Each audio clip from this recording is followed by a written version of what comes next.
तरफ पूछना चाहूंगी, कल मैंने क्या कथानक बताया था, ध्रुव चरित्र बताया था। ध्रुव के ही वंश में आगे चल के राजा अंग हुए। अंग के पुत्र, अंग बड़े धर्मात्मा थे। अंग के पुत्र थे वे, जो कि बड़े नास्तिक थे। उनका पूजा पाठ में कोई मन नहीं लगता था। फिर क्या हुआ, संतों ने हुंकार की आवाहन किया। हुंकार, संतों के हुंकार मात्र से वेन मर गया। फिर उसके मरे हुए शरीर से मंथन किया। जब मंथन किया तो भगवान पृथु के रूप में अवतार लिए। 24 अवतारों में एक अवतार पृथु का है, कल मैंने बताया था। पृथु के रूप में भगवान अवतार लिए और माता रानी जो लक्ष्मी है उनकी पत्नी बनी अर्ची के रूप में। और यही महाराज पृथु सर्वप्रथम भारत में जो नगरों की और गांवों की व्यवस्था है पृथु के रूप में भगवान ने किया है। फिर उसके बाद अधर्म की वजह से हमारी जो धरती मैया थी वो पीड़ित हो चुकी थी। उन्होंने गाय का रूप धारण करके धरती का समस्त बीज अपने अंदर ले लिया था।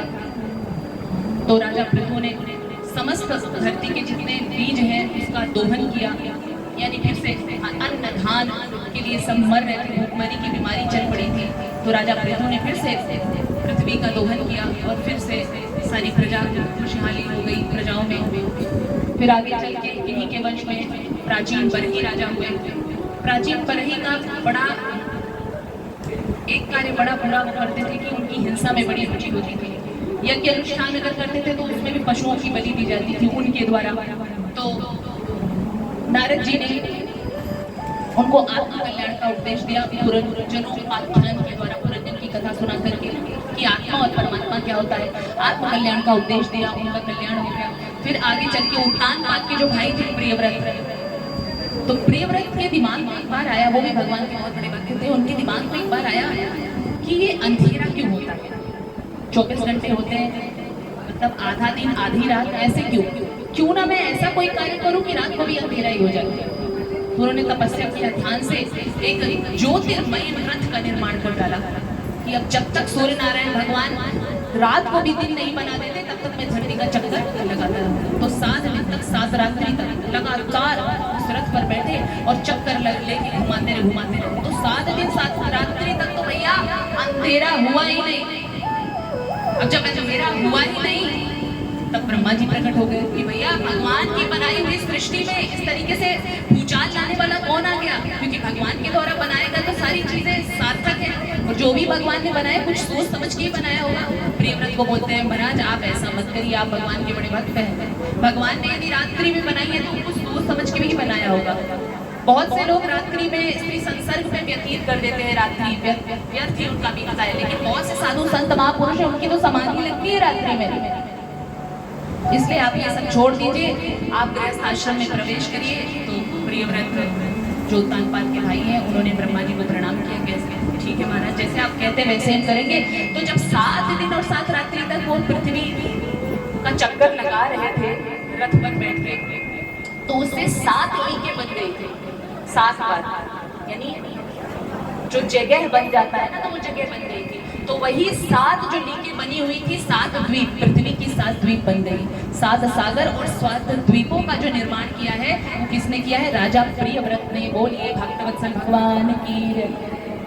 इन्हीं के वंश में आगे चलकर फिर नाभि और मेरु देवी के गर्भ से भगवान ऋषभ देव का अवतार हुआ। कल मैंने बताया था ऋषभ देव के बारे में 24 अवतारों में। तो एक अवतार होगा ऋषभ देव, भगवान ने अवधूत वृत्ति का जो है उपदेश दिया। और ऋषभ देव जी का विवाह हुआ जयंती से। जयंती कौन थी? इंद्र की पुत्री। एक बार की बात है कि जो राजा ऋषभ जी थे, राजा के रूप में आए थे, अवतार लिए थे। तो ऋषभ देव भगवान से जलने लगे थे, इंद्र को जलन होने लगी थी कि ये तो मुझसे भी ज्यादा महान है, भगवान है, तो कहीं ये मुझे पराजय। इंद्र को हमेशा ये डर, इसीलिए इंद्र की पूजा नहीं की जाती है, हमेशा ये डर बना रहता था कि कहीं कोई मेरी पदवी न छीन ले। तो इस वजह से उन्होंने वर्षा नहीं करवाया। अब वर्षा नहीं होगा तो धन धान्य ये सब अन्न धन कैसे होगा धरती पर? तो राजा ऋषभ ने फिर भगवान ने तो बारिश करवा दिया कि कोई बात नहीं इंद्र, यदि तुम नहीं करवा रहे तो मैं तो समर्थ हूँ। बारिश करवाया, उनका अहंकार जो है वही मलिन कर दिया ऋषभदेव भगवान ने। फिर इसी वजह से जयंती का विवाह उन्होंने ऋषभदेव जी से कर दिया। फिर जो है ऋषभदेव के 100 पुत्र हुए जयंती से। कितने? 100। सबसे बड़े पुत्र का नाम था राजा भरत।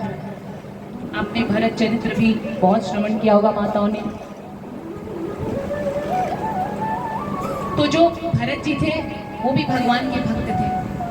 अपना सारा राजपाट सब कुछ छोड़ छाड़ दिया, अपने बच्चों को सौंप दिया और पुलहाश्रम क्षेत्र, हरिहर क्षेत्र जिसको बोला जाता है, जो नेपाल में शालिग्राम जहाँ उत्पन्न हुए हैं, तो वहाँ हरिहर क्षेत्र में चले गए, तपस्या करने लगे। एक कुटी बना लिया और तपस्या कर रहे हैं, सारी चीजों से उनको वैराग्य हो गया। लेकिन उनकी एक आसक्ति हो गई, किसमें? मृगी के बच्चे में, मृगी शावक में, बच्चे में। एक दिन वो भगवान सूर्य नारायण भगवान को अर्घ्य प्रदान कर रहे थे, जल प्रदान कर रहे थे। जैसे पूजा करते हैं तो संत महापुरुष जल देते हैं ना सूर्य नारायण भगवान को, माताएं भी जल छोड़ती हैं सुबह सुबह। छोड़ना चाहिए, बहुत पुनीत होता है। अपने बच्चों से भी छुड़वाना चाहिए, क्योंकि ये जागृत देवता है। कलयुग के ये सब जागृत देवता है, माता पिता।